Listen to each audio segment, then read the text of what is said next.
Lagi suka-suka mereka pakai imajinasi mereka untuk mendapatkan return untuk mereka yang paling baik. Tapi kalau dari Menkyu sendiri arahannya apakah maksudnya lebih prefernya ke proyek-proyek yang komersil swasta, apakah proyek prioritas pemerintah gitu? Yang kita bilang ada nggak jangan dipakai beli bond dan jangan dipakai beli SRB gitu. Hanya itu aja. Yang lain market base suka-suka mereka.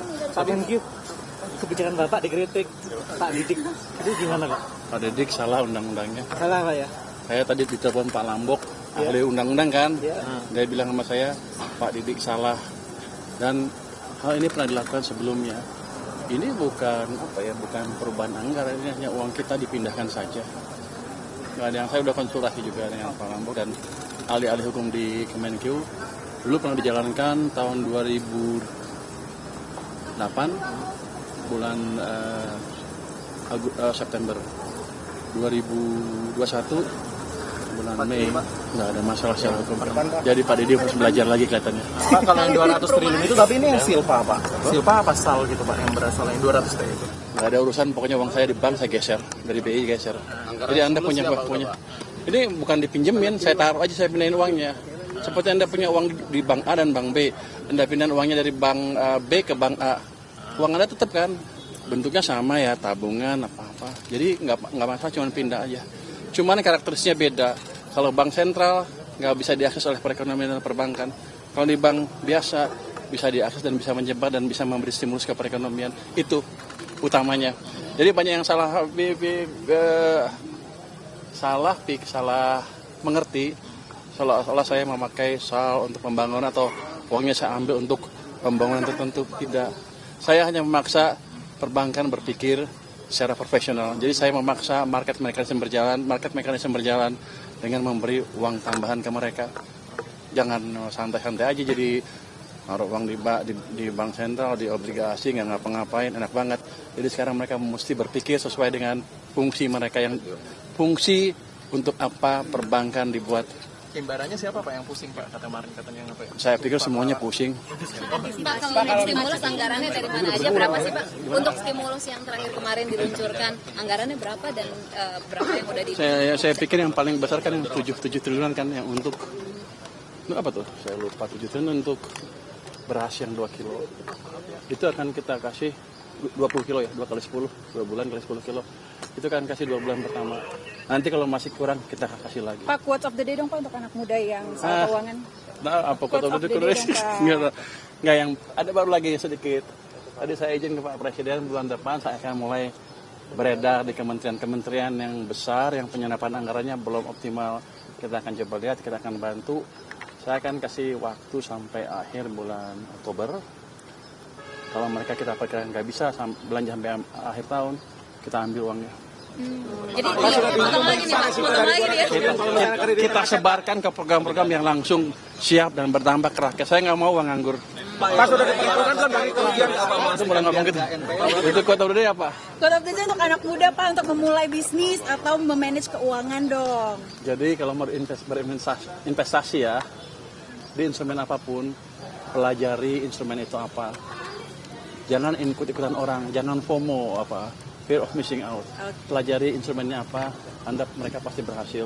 Okay. Untuk cewek-cewek yang suka belanja Pak? Hah? Untuk cewek-cewek yang suka belanja? Belanja nggak apa-apa, belanja mau yang mahal, mau yang murah, tapi sesuaikan dengan kantong Anda sendiri.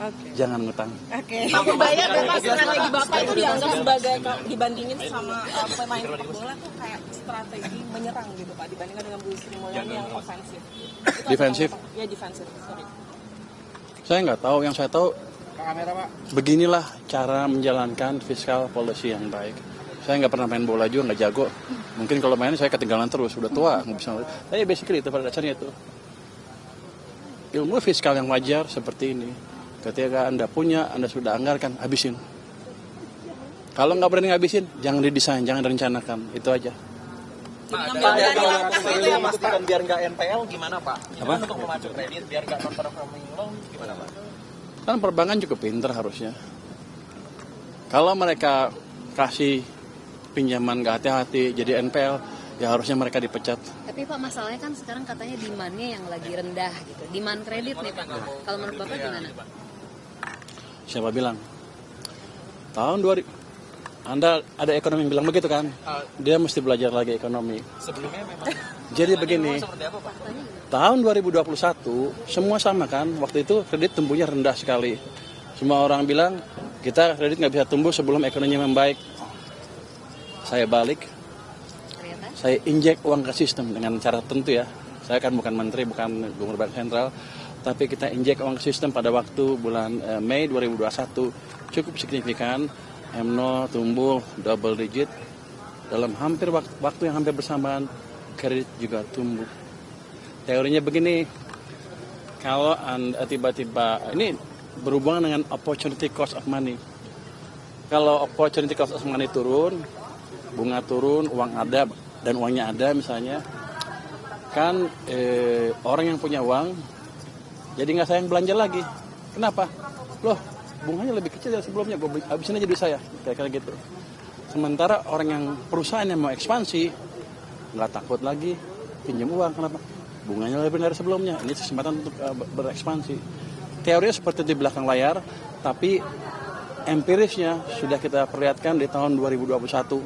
Pada waktu itu kalau Anda rapat ke SSK, mereka akan bilang ekonomi nggak bisa, kredit nggak bisa bagus karena ekonominya belum tumbuh. Saya bilang enak amat kerjanya kalau gitu. Regulator ngapain? Jadi kita balik waktu itu dan berhasil. Itu bukti yang nyata. Optimis tahun ini bisa seperti itu lagi ya Pak? Saya nggak optimis, tapi biasanya perilaku dari sistem perekonomian nggak berubah.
Dalam waktu singkat.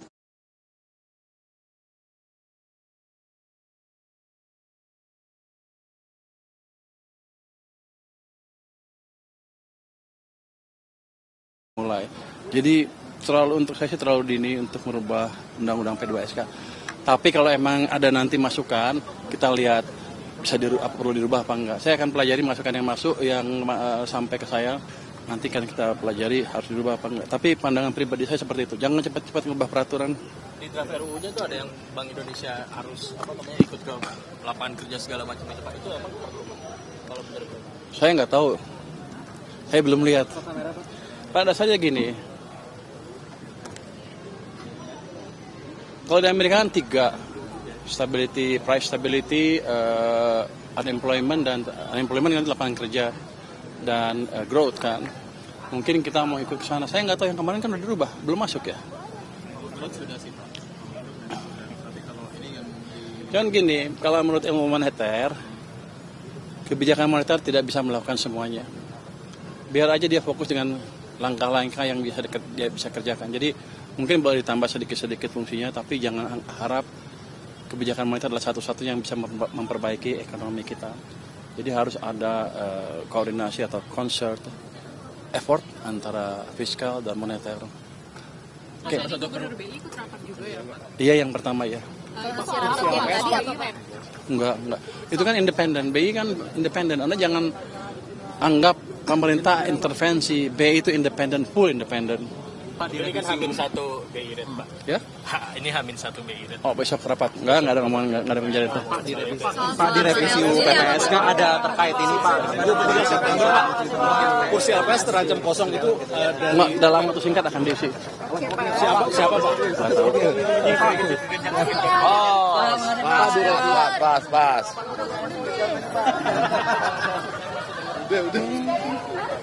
Hitung lagi mendetailkan apakah sampai detail berapa sih sebetulnya cost per KWH dari decision yang dibuat, dan kalau ada subsidi berapa subsidinya. Jadi belum terlalu matang, masih akan dihitung lagi oleh Pak Bahlil, tapi prospeknya kelihatannya bagus. Pas ada nganggur di kementerian.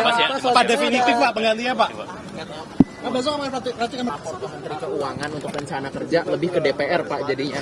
Sebelumnya kan Bapak kalau nggak salah ketua LPS, nah itu kan lapornya ke Menq Pak ya rencana kerja. Nah itu diubah kan Pak? Kalau diubah, misalnya besok oleh DPR, langsung ke DPR. Tapi kan kalau DPR nggak perlu berubah, maka kan 2 tahun kan, berarti tahun depannya baru otomatis ke DPR. Tahun ini harusnya masih ke Kementerian Keuangan. Tapi Bapak tidak keberatan kalau misalkan untuk perubahan itu Pak, LPS tidak perlu lagi melapor ke Kementerian Keuangan terkait dengan laporan rencana kerja itu Pak? Itu kan keputusan Mahkamah Konstitusi, kita hargai keputusan Mahkamah Konstitusi. Saya ikut hukum. Pak besok datang nggak Pak pelantikan Pak? Besok datang nggak pelantikan besok? Nggak tahu, undang. Undangannya belum ada ya Pak? Saya nggak tahu. Siap. Makasih ya Pak Terima kasih Pur. Pak Burdaya. Hati-hati Pak. Pak Pur.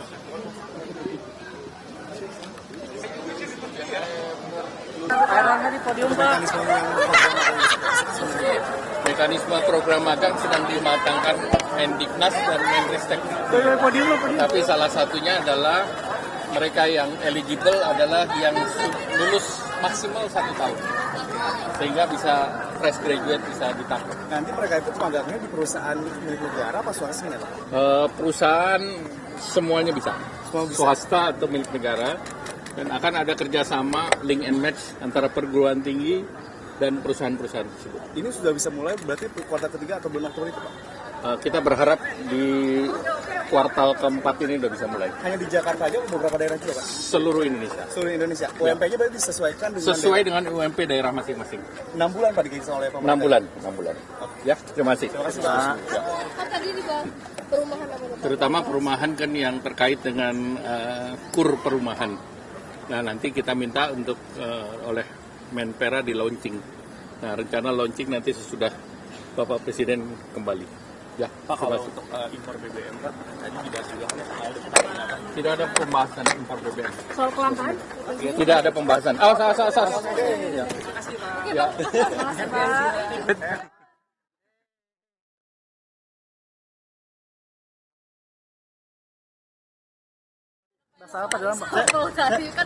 Baik, jadi tadi Pak Presiden mengumpulkan beberapa menteri ya yang terkait. Yang pertama, bagaimana Indonesia ini bisa mempunyai pembangkit listrik yang green ya, yang bisa diperbarui ya, renewable energy ya, intinya seperti itu. Nah, kita ada beberapa option ya sehingga nanti bisa murah ke rakyat ya, dan negara mungkin juga tidak melakukan subsidi lagi ya. Itu salah satunya yang dibahas ya, nanti secara terperinci akan disampaikan oleh menteri yang terkait. Kemudian juga ada pembicaraan ya tentang koperasi merah putih ya, yang sudah berjalan, dievaluasi sama beliau progresnya sampai di mana ya. Kemudian koperasi nelayan ya dan lain-lain sebagainya ya, itu dievaluasi ya supaya progresnya setiap saat dimonitor oleh beliau dan diharapkan sesuai dengan target yang telah ditentukan. Ya, mungkin demikian. Pak, ada nama Jamari Caniago masuk di list reshuffle besok, Pak, itu. Waduh, saya nggak bisa bicara tentang reshuffle ya. Biar nanti Tapi namanya udah final belum, yang Pak? diumumkan beliau. Hah? Udah final belum nama untuk Menko Polhukam sama Waduh, Menpora? nggak ngerti lah gitu ya. Reshuffle nanti biar itu urusan beliau ya. Prerogatif beliau. Tapi kan secepatnya ya Pak. Apa? Tentang reshuffle ya jangan tanya saya. Tapi Bapak diajak Pak, Bapak diajak Tapi besok ada undangan jam 2 Pak di sini pelantikan. Nanti kita lihat ya, nanti biar Pak Menko dilibatkan nggak, Pak? ya. Ada diskusi, Pak. Swasta gimana, Pak? Dibahas Ya itu semuanya dibahas ya, bagaimana supaya teknik-teknik di lapangan itu mungkin ada yang tersumbat di sana sini ya, masalah-masalah teknis itu jadi juga akan dibahas dengan menteri-menteri terkait. Intinya bagaimana memberikan pelayanan kepada masyarakat ya, semuanya tersubsidi dengan baik, pangan, energi dan semuanya bisa murah ke rakyat. Berarti besok saya pakai dasi biru buat itu, Pak, ikutan pelantikan. kamera Pak. Waduh, saya belum tahu besok ada apa pelantikan atau tidak. Nanti tanya.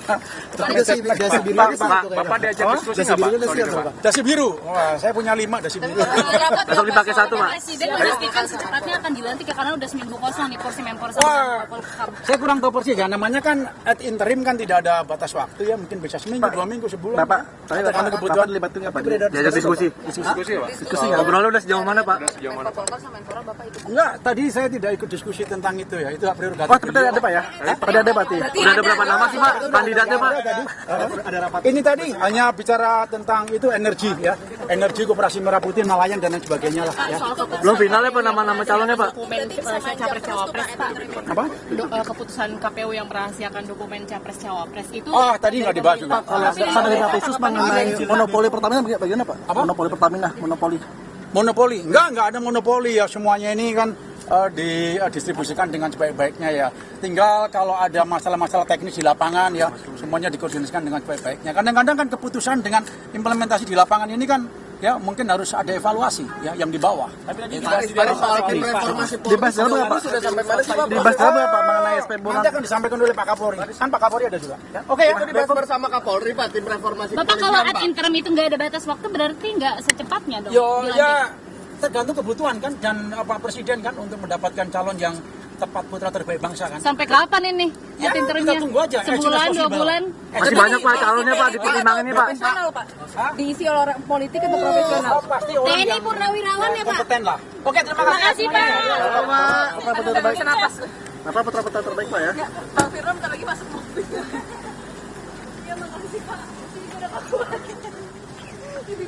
Pak Firman bentar lagi.